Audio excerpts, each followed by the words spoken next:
जब भगवान राम ने भक्त के लिए बनाई रसोई। बहुत साल पहले की बात है। एक आलसी लेकिन भोला भाला युवक था अनंत।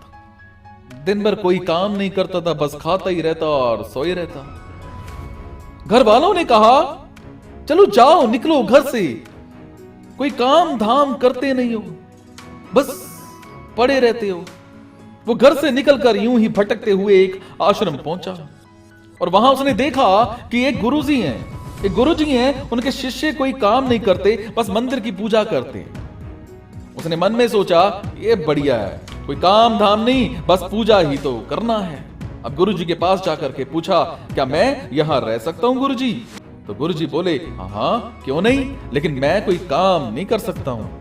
तो गुरुजी बोले, कोई काम नहीं करना है, बस पूजा करनी होगी। तो आनंद कहने लगा कि ठीक है, वो तो मैं कर लूंगा। अब आनंद महाराज आश्रम में रहने लगे। ना कोई काम ना कोई धाम, बस सारा दिन खाते रहो और प्रभु भक्ति में भजन गाते रहो। महीना भर हो गया। फिर एक दिन आई एकादशी। उसने रसोई में जाकर के देखा, खाने की कोई तैयारी नहीं है। उसने गुरुजी से पूछा, आज खाना नहीं बनेगा क्या? तो गुरुजी ने कहा, नहीं, आज तो एकादशी है, तुम्हारा भी उपवास है। उसने कहा, नहीं, अगर हमने उपवास कर लिया तो कल का दिन ही नहीं देख पाएंगे। हम नहीं कर सकते उपवास, हमें तो भूख लगती है, आपने पहले क्यों नहीं बताया? तो गुरुजी ने कहा, ठीक है, तुम ना करो उपवास, पर खाना भी तुम्हारे लिए कोई और नहीं बनाएगा, तुम खुद बना लो। मरता क्या ना करता।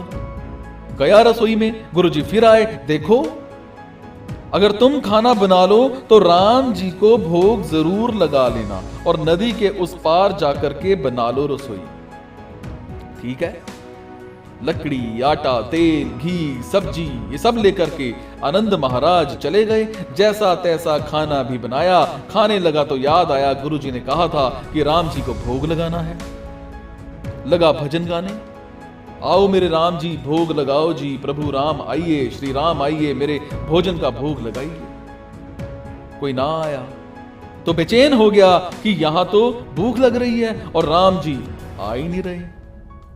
भोला मानस जानता नहीं था कि प्रभु साक्षात तो आएंगे नहीं, पर गुरुजी की बात माननी जरूरी है। फिर उसने कहा, देखो प्रभु राम जी, मैं समझ गया कि आप क्यों नहीं आ रहे हैं।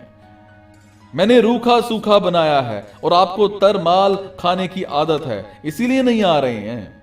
तो सुनो प्रभु, आज वहां भी कुछ नहीं बना है, सबको एकादशी है, खाना हो तो ये भोग ही खा लो। श्री राम अपने भक्त की सरलता पर बड़े मुस्कुराए और माता सीता के साथ प्रकट हो गए। भक्त असमंजस में, गुरुजी ने तो कहा था कि राम जी आएंगे, पर यहां तो माता सीता भी आई हैं और मैंने तो भोजन बस 2 लोगों का बनाया है। चलो कोई बात नहीं, आज इन्हें ही खिला देते हैं। बोला, प्रभु मैं भूखा रह गया, लेकिन मुझे आप दोनों को देख करके बड़ा अच्छा लग रहा है, लेकिन अगली एकादशी पर ऐसा ना करना, पहले बता देना कि कितने जन आ रहे हो, और हाँ थोड़ा जल्दी आ जाना। अब राम जी उसकी बात पर बड़े मुदित हुए, प्रसाद ग्रहण करके चले गए। अगली एकादशी तक ये भोला मानस सब भूल गया। उसे लगा प्रभु ऐसे ही आते होंगे और प्रसाद ग्रहण करते होंगे। फिर एकादशी आई। गुरुजी ने कहा, मैं चला अपना खाना बनाने, पर गुरुजी थोड़ा ज्यादा अनाज लगेगा। वहां 2 लोग आते हैं। गुरुजी मुस्कुराए, भूख के मारे बावला है। ठीक है, ले जा और अनाज ले जा और अनाज ले जा। अब की बार उसने 3 लोगों का खाना बनाया। फिर गुहार लगाई, प्रभु राम आइए, सीताराम आइए, मेरे भोजन का भोग लगाइए। प्रभु की महिमा भी निराली है। भक्त के साथ कौतुक करने में उन्हें भी बड़ा मजा आता है। इस बार वो अपने भाई लक्ष्मण, भरत, शत्रुघ्न और हनुमान जी को लेकर आ गए। भक्त को चक्कर आ गए, ये क्या हुआ? एक का भोजन बनाया तो 2 आए, आज 2 का खाना ज्यादा बनाया तो पूरा खानदान आ गया। लगता है आज भी भूखा ही रहना पड़ेगा। सबको भोजन लगाया और बैठे बैठे देखता रहा। अनजाने में उसकी भी एकादशी हो गई। फिर अगली एकादशी आने से पहले गुरुजी से कहा, गुरुजी ये आपके प्रभु राम जी अकेले क्यों नहीं आते? हर बार कितने सारे लोग को क्यों ले आते हैं? इस बार अनाज ज्यादा देना। गुरुजी को लगा कहीं ये अनाज बेचता तो नहीं है, देखना पड़ेगा जाकर के।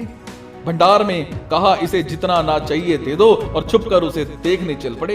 इस बार आनंद ने सोचा खाना पहले नहीं बनाऊंगा, पता नहीं कितने लोग आ जाएं, पहले बुला लेता हूं फिर बनाता हूं। फिर टेर लगाई, प्रभु राम आइए, श्री राम आइए, मेरे भोजन का भोग लगाइए, मेरे भोजन का भोग लगाइए।